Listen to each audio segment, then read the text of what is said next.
of hip-hop star Lil Wayne. Kidnapped Justin Bieber and his bodyguard. Björk narrowly escaped a letter bomb attack from an obsessive fan. Todo mundo quer ser famoso até perceber que pode ter um alvo nas suas costas. De um stalker querendo te castrar a tiros e uma bomba feita de ácido sulfúrico. Hoje nós vamos ver alguns fãs que levam o termo obcecado para um nível quase que criminoso. Rivais tentando mandar recados de um jeito meio diferente. E por que essas histórias mostram que a linha entre a fama e o perigo é muito menor do que você imagina? Em 2012, enquanto o mundo via Justin Bieber como apenas um ídolo adolescente, um plano digno de filme de terror estava sendo montado. E o nome por trás disso tudo era Dana Martin. Ele já estava preso nos Estados Unidos, condenado por crimes graves, mas foi dentro da prisão que tudo começou. Martin acabou desenvolvendo uma obsessão doentia por Bieber. E segundo as investigações, a obsessão dele era tão grande que ele tinha até uma tatuagem na perna com o rosto de Justin. Now Martin is also obsessed with Justin Bieber, you guys. He's written Justin Bieber letters. He has a Justin Bieber tattoo on his thigh, and reportedly he was upset that Justin never responded to him. Depois de ter escrito várias cartas para Justin e não ter sido respondido, ele se sentiu menosprezado e então ele decidiu se vingar. Ele tentou fazer isso da forma mais brutal possível. De dentro da prisão, Martin conseguiu o contato de um homem chamado Mark Stake. Stake, por sua vez, recrutou um terceiro envolvido, seu sobrinho Tanner Ruaney. Esses dois seriam responsáveis por executar esse plano fora da prisão. Mesmo preso, Martin conseguiu coordenar uma operação no mundo externo. O alvo principal era Justin Bieber durante seus shows em Nova York. Segundo a BBC, o plano incluía sequestrar Bieber após o show, levar a vítima para um local isolado, utilizar itens comprados previamente para a tortura e assim assassinar o cantor. Havia um roteiro completo para isso. E o mais perturbador, os criminosos compraram ferramentas específicas, incluindo uma tesoura de poda, que seriam usadas para castrar Justin. Em novembro de 2012, Stake e Ruaney estavam literalmente a caminho para executar o plano, e eles estavam dirigindo em direção a Nova York. Mas um erro acabou fazendo eles serem descobertos. Um dos cúmplices fez uma curva ilegal, e assim a polícia abordou os dois. E durante a revista, eles encontraram cordas, gravatas e algumas ferramentas suspeitas. A investigação acabou se aprofundando, e o plano acabou também vindo à tona. O mais impressionante é que o plano já estava sendo monitorado há um tempo. Autoridades haviam interceptado ligações telefônicas feitas por Martin de dentro da prisão. Essas conversas, segundo a CNN, detalhavam o alvo, as etapas do crime e até algumas instruções específicas. Ou seja, a execução estava realmente em andamento. Os envolvidos foram presos antes que qualquer tentativa direta contra Bieber acontecesse. Dana Martin continuou preso com algumas penas adicionais, e os dois cúmplices acabaram sendo condenados. Justin, por outro lado, nunca chegou a ter um contato direto com os dois criminosos. O segundo caso foi um dos mais perturbadores registrados envolvendo uma celebridade, porque foi totalmente documentado pelo agressor. Nos anos 90, Björk estava em ascensão internacional. A sua imagem era única e tinha uma música experimental. Ela tinha uma base de fãs extremamente intensa. Mas entre esses fãs estava um homem chamado Ricardo Lopes. Ricardo era um jovem que vivia sozinho nos Estados Unidos, e ele acabou desenvolvendo uma obsessão profunda por Björk. No início parecia uma admiração comum, mas com o tempo virou algo muito mais sombrio. Segundo algumas reportagens e análises divulgadas pela Rolling Stone, Lopes acreditava ter uma conexão emocional com a cantora, mesmo sem ele nunca ter tido um contato com ela. Mas tem um detalhe que torna esse caso único e diferente de todos.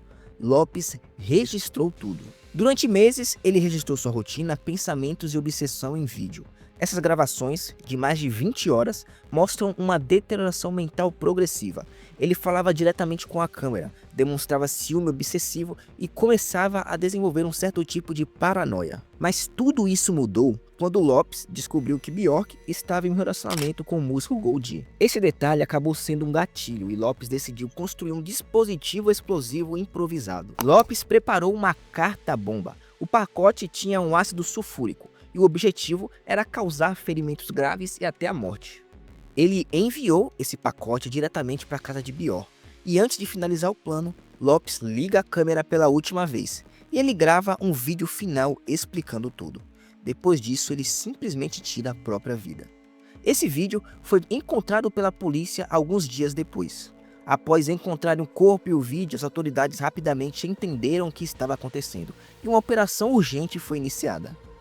Esse pacote foi rastreado e interceptado antes de chegar a Bjork, que estava em Londres na época. Entre todos os casos de tentativa de assassinato contra famosos, esse é frequentemente considerado um dos mais perturbadores por alguns motivos.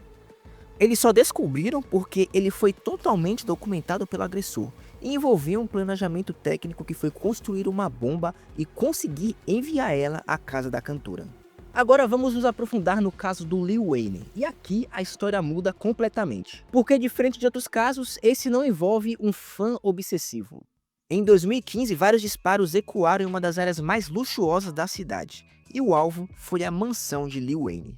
Segundo reportagens, um homem ligou para a polícia afirmando que havia atirado contra a casa do rapper e que ainda estava naquele local. A polícia respondeu imediatamente, só que quando chegaram não encontraram o atirador, mas eles encontraram marcas de tiro na propriedade. Inicialmente, parecia um caso claro de tentativa de ataque. E o detalhe mais estranho é que o próprio atirador ligou para a polícia. Isso acabou levantando algumas dúvidas e a investigação começou. Com o avanço do caso, autoridades descobriram que o número da ligação estava ligado a um homem chamado Jimmy Winfrey. E aqui a história fica um pouco mais interessante. O Winfrey não era um desconhecido qualquer. Ele tinha ligações com o círculo de Lil Wayne. Segundo a BBC, ele já havia trabalhado como segurança de Birdman, fundador da Cash Money Records, gravadora ligada diretamente à carreira de Lil Wayne. Na época, ele estava envolvido em uma disputa pública com a Birdman, problemas contratuais, brigas por dinheiro e muitos conflitos internos com a gravadora. Isso acabou levantando uma hipótese forte.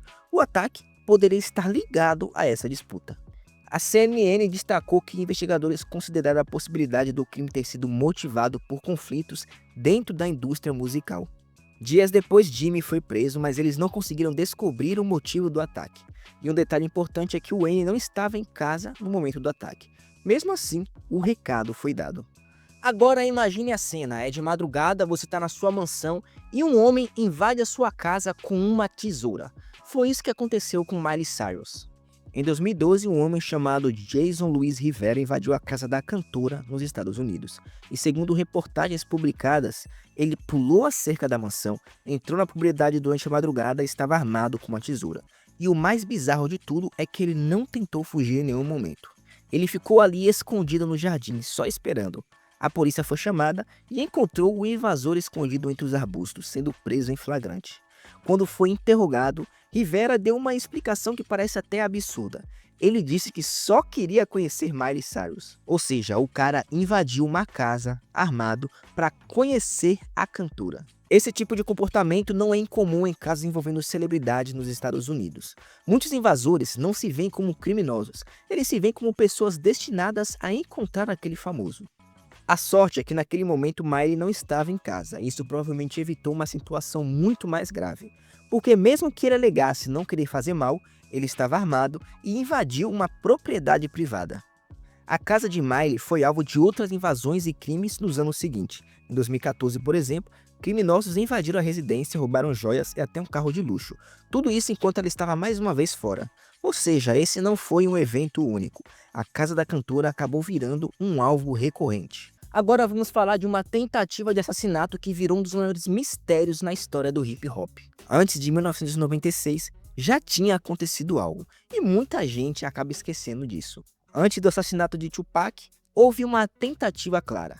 Tupac estava indo para o seu estúdio de gravação, e tudo ali parecia normal, até ele entrar num prédio, e ele foi emboscado. Segundo os relatos da época, 2 homens abordaram, tentaram roubar ele e atiraram várias vezes. O resultado é que Tupac levou 5 tiros. Mesmo baleado, ele sobreviveu e fez algo inacreditável. No dia seguinte, ele saiu do hospital e apareceu em público e começou a acusar pessoas da indústria. Ele afirmou que aquilo não foi um simples assalto, acreditava fielmente que havia acontecido ali uma conspiração e chegou a citar nomes ligados ao rap da época. Essas acusações nunca foram comprovadas oficialmente, mas tiveram um efeito devastador. Esse episódio foi o combustível que faltava para intensificar a rivalidade entre a costa leste e a costa oeste. E tempos depois, essa rivalidade sairia completamente do controle. 2 anos depois, Tupac foi baleado novamente, e dessa vez, infelizmente, ele não sobreviveu. A tentativa de assassinato de 94 não foi um evento isolado, foi sim um aviso. E no fim, o que começou como uma tentativa terminou com uma das mortes mais icônicas e misteriosas da história da música. Seja por briga de ego na indústria, uma guerra de gangues ou delírio de um fã que perdeu contato com a realidade, esses artistas viveram o pesadelo de saber que para alguns eles são apenas alvos. A diferença entre uma história e uma tragédia foi questão de centímetros, um erro de cálculo ou uma decisão errada do agressor. Hoje as mansões têm muros mais altos, os protocolos de segurança são militares e o contato com o público é cada vez mais filtrado. E honestamente, depois de ouvir essas histórias, dá pra entender o porquê. Se você gostou desse vídeo, não esqueça de curtir e se inscrever, que ajuda o canal a crescer cada vez mais, e clicar em um dos 2 vídeos que vai aparecer aqui. Até a próxima!